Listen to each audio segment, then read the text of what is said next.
Good morning, everyone. I'm Gresia Puteri, together with my friend Jannati Aulah and Hnin Phyu Wai, will deliver our paper review and also our design project.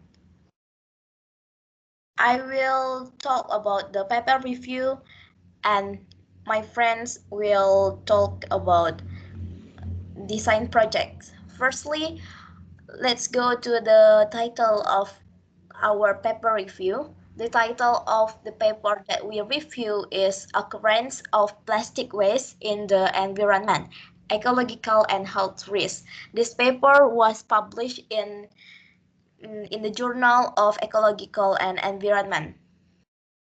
So the background of the paper is that plastic production and plastic waste continue to be a major problem today and closely connected with the increase of plastic consumption by the population. And plastic is one of the materials that present in our everyday life since it is used for a variety of purposes as it is inexpensive, versatile, lightweight, and durable. According to the data from Plastic Europe 2012, the first in terms of consumption of plastics in 2011 in Asia is more than 40%, followed by China with 23%, Europe 21%, and Japan 5%. Meanwhile, South America 3%, and former Soviet states and Middle East and Africa 7%. In 2016, the global consumption of plastic will increase by 4% each year. It is the data from Plastic Europe. So the objective of the paper is to identify and to discuss risks that generate by plastic production and waste in the environment and to propose some measures for plastic waste reduction. The method that used in the study is by doing literature review.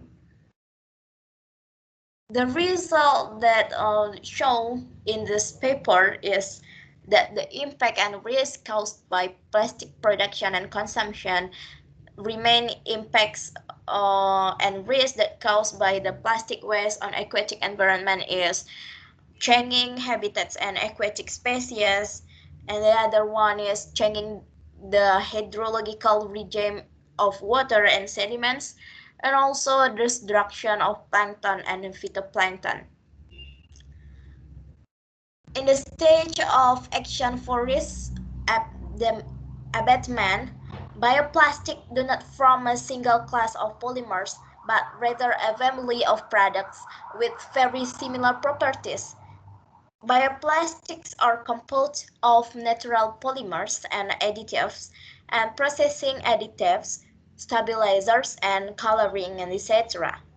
And bioplastic from biomass and organic waste, a solution for the minimization of potential environmental impacts and risks. Natural organic polymers such as wood flour, starch, coconut fibers, and natural cellulose fibers are abundant, inexpensive, and renewable, and also fully biodegradable. This paper provides information that these advantages of bioplastics. Considering that vegetable wastes are used for bioplastic production, this section will require crops dedicated to the production of bioplastic packaging, and genetically modified plants could be also used for obtaining bioplastic. To carry out genetic engineering into bioplastic certainly costs money, and most people are burdened by this. So they switch back to synthetic plastic.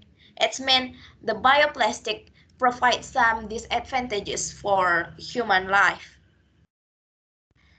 So from the paper, we can conclude that bioplastic started to be perceived as a positive important invention of chemical industry, offering numerous of and various opportunities for an improved relation plastic environment.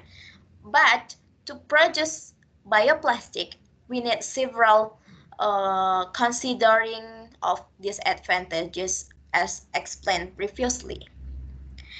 That is the end of our paper review. So will be continued by Nana and Hnin Phyu Wai. Nana, time is yours. Thank you, Gresia. And this is our topic about design project. And we know my groups include the Gresia Puteri and Hnin Phyu Wai. From the design project, we choose the title about the analysis of the nectar extraction of Eucalyptus pelita F. mole using simple and effective tools in sampling flowers.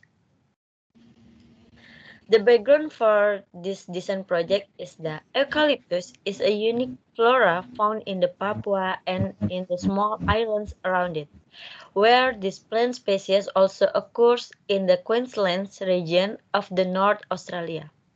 This species is also found in the Philippine Islands, namely the islands of Mindanao or in the Papua New Guinea.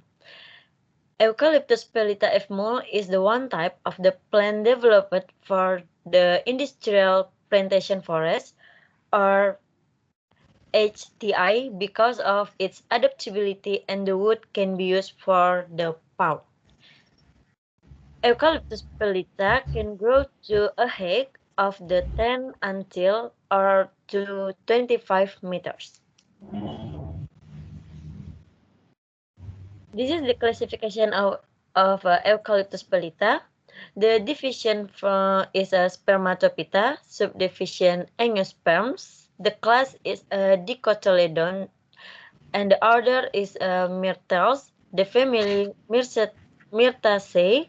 The genus is Eucalyptus, and the species name is Eucalyptus pelita F. mole. We know eucalyptus, like another plant, have a nectar. Nectar is a sugar-rich liquid produced by the plant in gland. Nectar samples are needed for research studies ranging for the pollination, plant physiology, and ecological functions. The studies on nectar are also needed for research on the honey and pollen production and their traceability. In this particular, nectar from canopy vegetation is the main source of the various types of honey. And there are several methods of nectar sampling that are used to accurately measure the nectar content in the flowers. Since its effectiveness can depend on various factors such as flower morphology, nectar type, and sampling system too. But generally, sampling nectar from the flowers requires three operational stages. The first is bake flowers the day before sampling to protect flowers from the nectar seekers. Second, the sampling of nectar from flowers or inflorescence of the same plant and from several individuals of the same species. And the third, to measure the volume of nectar. But we know many difficulties in the forest canopy research apparently arise from problems related to access. In a survey of the 112 canopy research, examples of the problem sites include bias in the selection of study, species, or sampling locations, and difficulties in obtaining adequate replication and problem in the collecting data. These previous studies involved the usage of the specialized and expensive machinery, such as when we use cranes. Given the little information encountered of the nectar collection from the canopy level and logistical issues related to the current methodology. We offer a practical, light and simple ground based tool for conducting effective investigation on the nectar from the medium height trees of Eucalyptus pelita.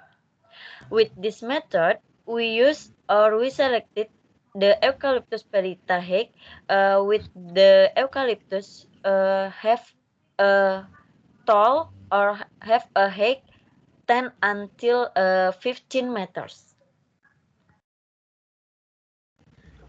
Okay, from this slide, um, my friend Hnin Phyu Wai want to present. Hnin, this your time. Yes, Jannat. Uh, Girls, can you repeat another slide because I want to check it.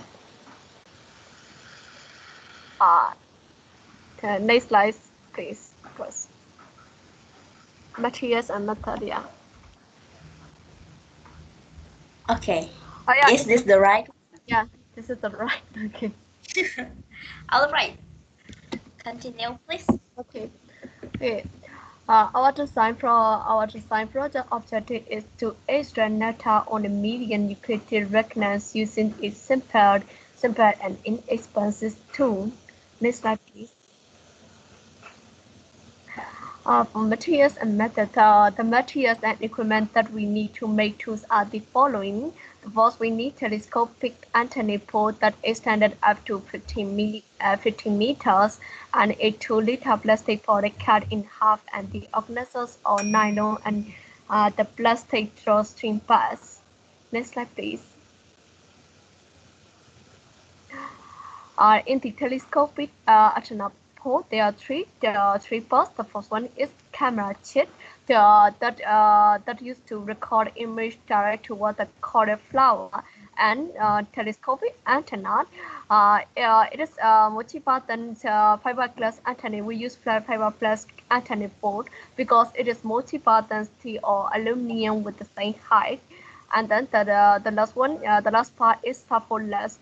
We use sufferless because for balance, and we create ground base to using these materials: telescopic antenna pole, 2-liter plastic potted, organza or nylon and plastic drawstring pads. Next slide, please. Sequence for inflorescence packing. Firstly, the first step is to identify the target branch carrying inflorescence to be sampled the day with the camera from the antenna pole before nectar sampling and covering them with an organza bag. Second, it is necessary to cover the inflorescence with the organza bag using the crown base tool and the organza bag previously connected to the cause.